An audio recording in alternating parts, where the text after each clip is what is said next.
good? Thank you for stopping by to visit the channel for this upcoming game preview of the third Saturday of October, featuring Alabama and Tennessee, two of the storied rivals in the SEC. If this is your first time visiting the channel and you want to hear a different take of college football from an analytical perspective, if you haven't done so already, please click that subscribe button, click the notification bell, and select all so you don't miss another video. Also, like the video and share the video. It does help this channel grow. And as always, give me your score prediction in the comment section below, even if you agree or disagree with my score prediction. Oh, so if this is not your first time visiting this channel, this is how we start off every video. We look at the tail of the tape of advanced metrics, since this is a channel based on advanced analytics. So in reviewing the tail of the tape, we're noticing a stark difference in Alabama's ratings this year as opposed to their ratings in the past. We are not used to seeing them rated close to being outside of the top 10.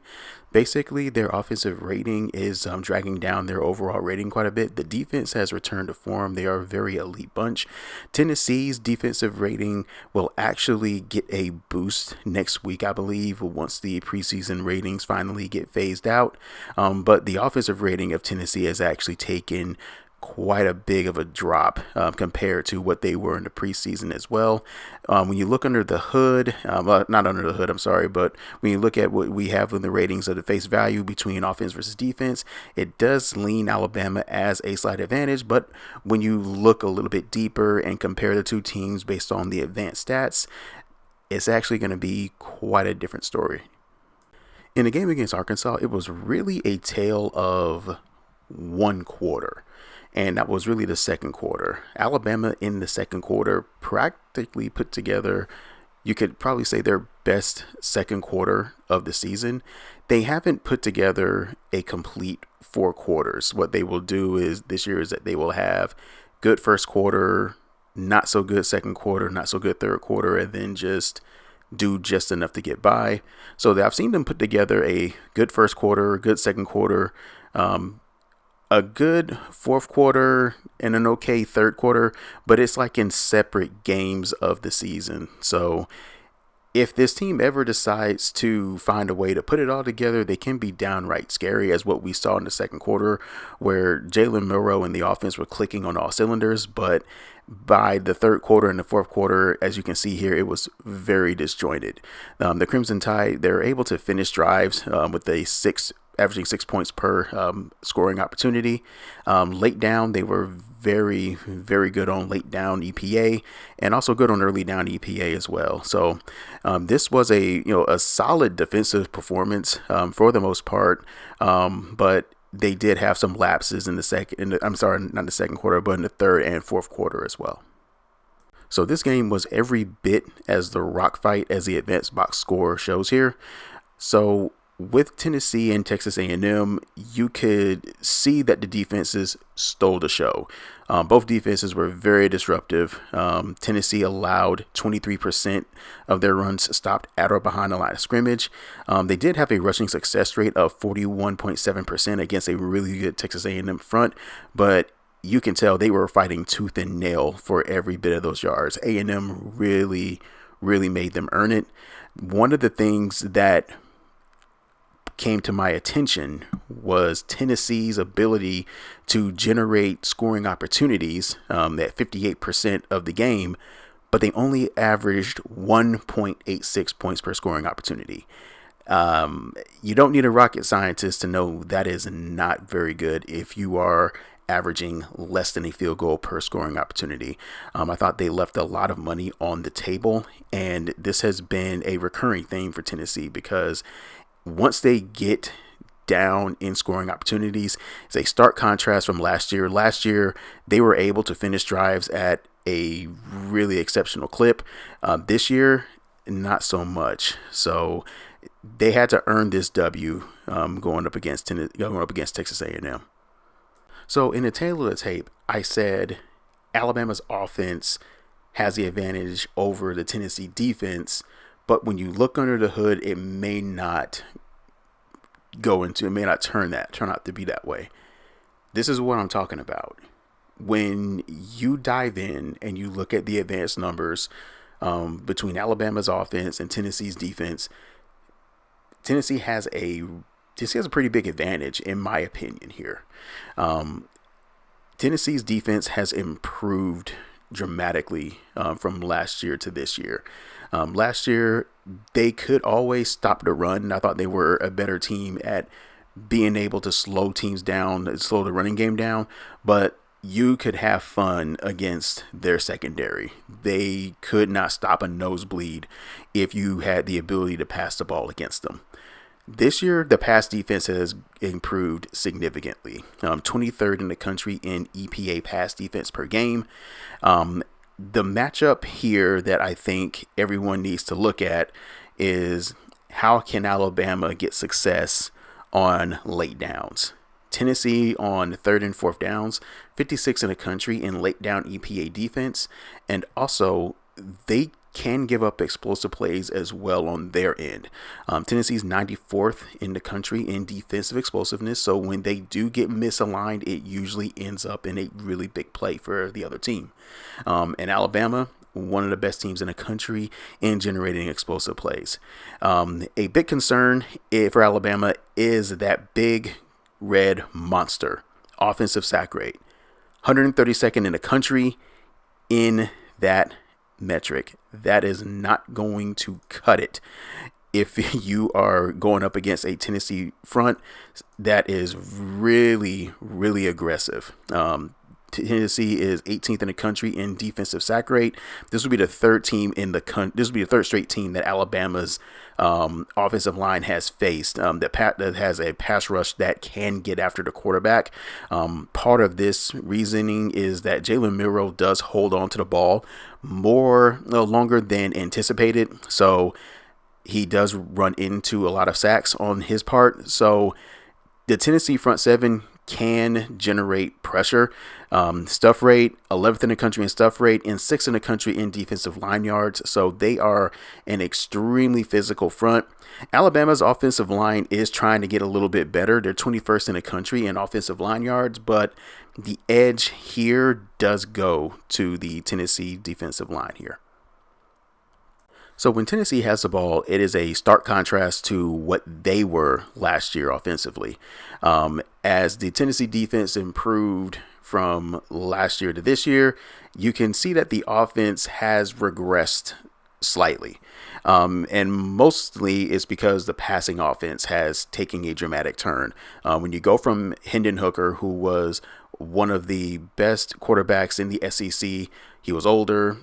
He knew where to put the ball. Very smart. He could run the offense to near perfection. And you go to Joe Milton, who has the capability he has the physical tools necessary. He can throw the football down the field, probably throw the football over the mountains, but he's not consistent. He is wildly inaccurate, but the running game is where the bread is always buttered. Over the last few years for Tennessee. Josh Heupel's offense is more run-oriented than pass-oriented. Not a lot of people know that when they think of Tennessee, because when they think of Tennessee, they think that they are an air raid team under the Bryce system. They throw the ball all over the place. They spread you out and all that stuff. That's not really the case. Tennessee runs the football more than they actually pass. I think they're like a 55-45 run-pass ratio. And the running game is where the magic happens for Tennessee. They're 17th in the country in rush offense per game. The pass offense, 94th in the country, definitely taking a huge dip here. They're going to go up against an Alabama defense that is rounding the form week to week. They're 2nd in the country in defensive success rate, 15th in the country in defensive EPA. One of the things that I noticed about Alabama, they don't generate a lot of runs stopped at or behind the line of scrimmage. And Tennessee is one of the best teams in the country in not allowing runs stopped at or behind the line of scrimmage. They did allow a lot against Texas A&M, but that Texas A&M front is really aggressive, really disruptive, which is the difference between them and Alabama. Alabama likes to eat up a lot of blocks with their defensive line and use their linebackers to run in and fill and clean up the play, so to speak here. So one of the things that we're going to have to look at too is, Tennessee's ability to generate scoring chances but not finish drives effectively. Alabama is one of the best teams in the country in not allowing a lot of points per opportunity. They allow 3.6 points per scoring chance. Tennessee is at 4.57. And if you played them the same way that you played Texas A&M by scoring 1.86 points per scoring chance, it's not going to end well against Alabama's defense. So Tennessee is going to have to finish drives here if they're going to win this game. But this is going to be another nod to the Alabama defense here. And when you look at this game, both defenses, they're really going to steal the show here. So this is going to be a big difference from last year's game. So the computer model in this game has Alabama favored to win by a score of roughly 31-24.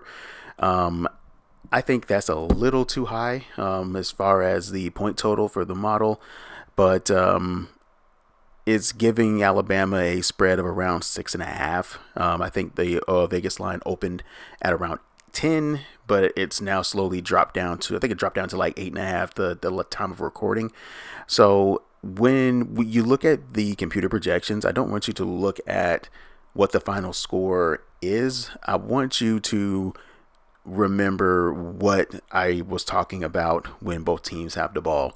Can Alabama protect Jalen Milroe? 132nd in the country in offensive sack rate versus Tennessee, 18th in the country in defensive sack rate. Alabama, how effective can they be on late down offense as opposed to Tennessee? They are very effective on early down offense. They want to get you behind the chains. So how is that going to work when Alabama has the ball? And for Tennessee, can they run the football effectively against Alabama? They've pretty much been running it on everybody, but can they run it against Alabama as effectively as they have been? And also, can Alabama basically be able to slow down Tennessee's run game with 6 or 7 in the box and not having to commit another guy for run support? As we remembered last year, when they couldn't stop the run game for Tennessee, they got gashed.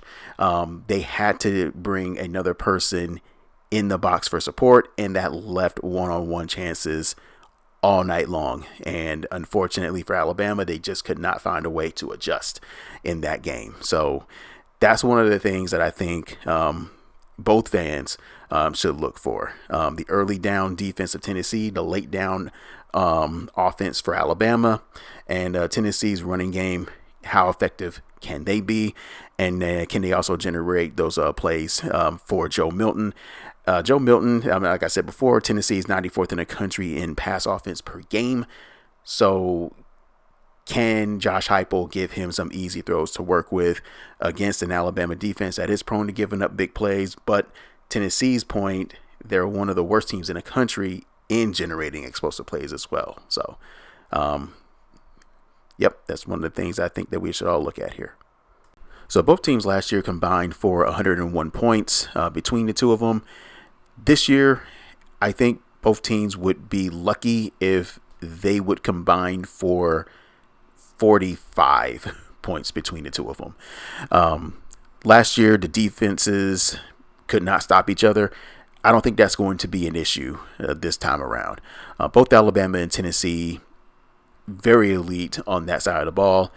Work in progress on the offensive side of the ball, and starts with their quarterbacks. Both Joe Milton and Jalen Milroe, they have the physical tools necessary.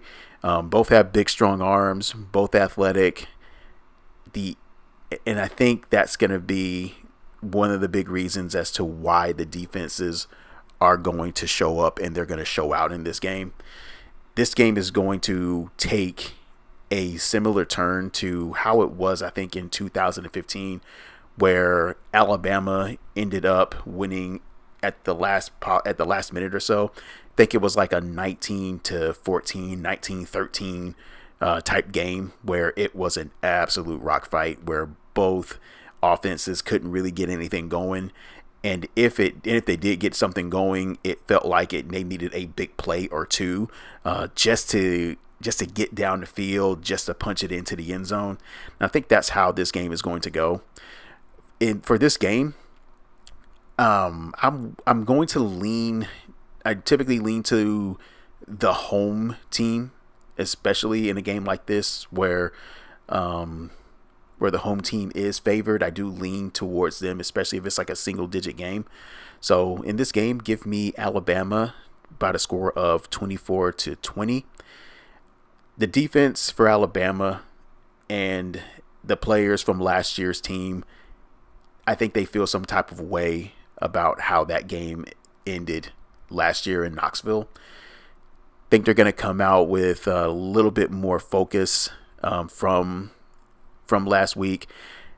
You can just tell in that Arkansas game, they just wasn't really in it. They played only for that one quarter, the second quarter. I think they're going to play a much more of a complete game. Tennessee's defense is not going to lay down. That's just not how they're made up. But I think Alabama's defense and also the crowd noise for Alabama can really generate some issues for Tennessee's offense, especially if they're trying to go fast and they can't hear the signal, they can't communicate with each other. I think the crowd at Bryant-Denny is going to be another factor in this game. They're going to be lathered up and ready to go for this one. So that is my pick, and that is going to be it for this game preview. Let me know what your thoughts are on the game in the comment section below. Give me your score prediction, even if you agree or disagree. I hope you enjoyed the video, and if you want to stay around a little longer, please give the video a like and subscribe, and I will see you on the next video. Thank you very much, and have a great week.